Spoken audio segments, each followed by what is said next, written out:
All right, so here's a video I didn't want to have to make with my new truck. We are going to be installing rear wheel liners on my 2023 Raptor. Why do I say I shouldn't have to be filming this video? Because when you buy an $80,000 truck, there's no reason they shouldn't come with these $120 rear wheel liners from the factory. Why I have to add them after the fact is kind of asinine. It's pretty stupid, but it really does make a big difference when you do install them on the truck again. But here is how the truck comes from the factory. You can see it's just all raw metal inside there. It is painted, but it just looks unfinished. I know a lot of folks will take Line-X and spray it in there, or any sort of undercoating and spray it in there. I personally like the look of a rear wheel liner inside there. It gives it a much more finished look versus just painting over all of this metal in here and, you know, still dealing with all these nooks and crannies that mud and everything is going to, and salt are going to get stuck into. I went ahead and already installed the passenger liner. We'll take a look at that guy right here. And you can see all black inside the rear wheel liner, other than our Fox shock sticking out, looking nice and good there. But again, it gives the rear wheel liner, or rear wheel area, a nice finished look. Trying to get rid of that glare here. There you go. It gives everything a nice finished look. Totally worth it, but again, it should come from the factory like this. Installation is super simple. Don't follow the instructions because they are less than helpful. Installation's super easy, but it's just not clear in the instructions. I'll try to clarify a few things.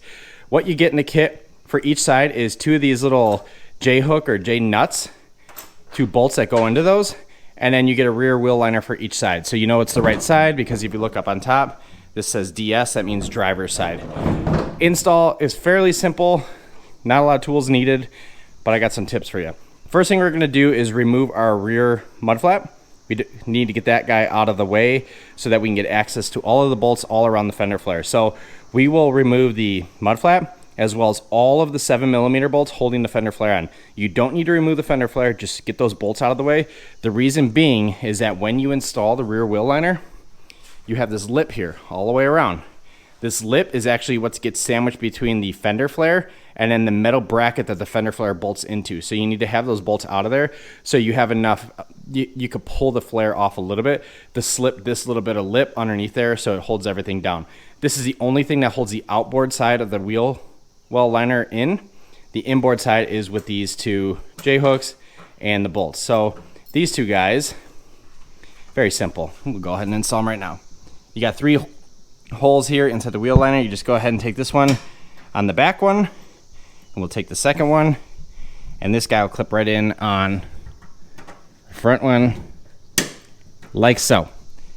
Now we'll hang onto our bolts off on the side. So once we get that wheel liner put into place and we get it tucked underneath the fender flare edge here, all we do is take these two bolts and bolt it in there and then go ahead and reinstall all of our 7mm bolts. All right, so now that we got all of our bolts removed, we got our mud flap removed, go ahead and give everything a good wipe down. It's not every day that you get access to a clean wheel well, so you can clean everything. That way you're starting on a good note. Next thing we're gonna do is go ahead and take the wheel well liner and pop it behind the wheel. And then what we're gonna do is slide in the flat piece on the front of the liner behind that portion. And we're gonna do the same on the rear. So there's a metal lip back here. We're gonna slide the back portion of the wheel well liner there. And then we're basically just gonna work our way along the fender flare, just tucking this little lip underneath the fender flare, but not way up top. So it's just basically gonna go between the fender flare and then that piece of metal that the flare bolts into. Then once you do that, everything should line up with those bolts. You may need to move them just a smidge, but you'll have access to them once the fender flare is into place, or wheel well liners into place, to kind of move them. There is some play there, and then you just bolt everything into place and we'll throw our flare bolts back in. But this does take a little while. One thing you might need to do is get a flathead, because when you go back in to reinstall the bolts for the flares, some of the wheel well liner may be blocking it. So you take a flathead and just push the wheel well liner back in. That way you can get access to the holes so you can get that bolt back in there.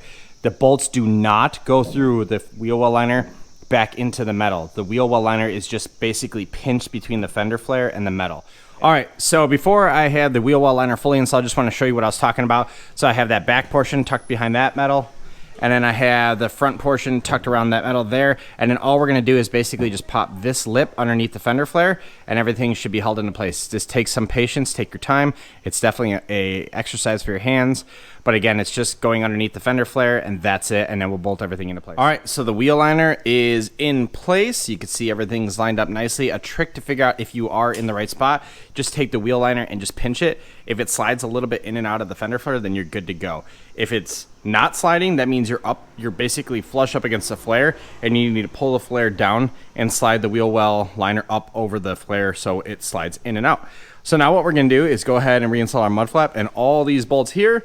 And then what we'll do is we'll bolt in those last two guys right there, and then the wheel well liner is good to go, and I'll get the truck pulled out of the garage so we don't have this ridiculous glare. But everything's looking good. I'm not totally in love with this rough pattern. I'd rather it smooth, but it is what it is. You don't have too many options here. So let's finish up the project and get it outside. All right, got the truck outside. Let's take a look at those rear wheel liners, and there they are. Again, nothing really fancy, but again, it just kind of cleans up the wheel well. Just some daylight just so we can see everything that's going on there. Again, from a mechanical standpoint, it's really just those two bolts attached to the J bolts, and then everything just kind of held into place with the fender liner, or with the fender flares here. So there is the passenger side one. It does look really nice. Again, it's, in my opinion, a lot better than seeing all that bare metal inside the wheel well. And here is the driver's side one. Sunlight's not working with me, but you get this. You get the feel for it. Again, it does leave the Fox shock exposed, so you do get to see that still, and also makes it easy to clean. But at the end of the day, it's a video that I wish I didn't have to make, because I feel like an $80,000 truck should come with these from the factory, but they don't. So here we are. Again, that's the rear wheel liners. Hope you enjoyed it. Let me know if you have any questions below. Thank you very much for watching. Have a good one.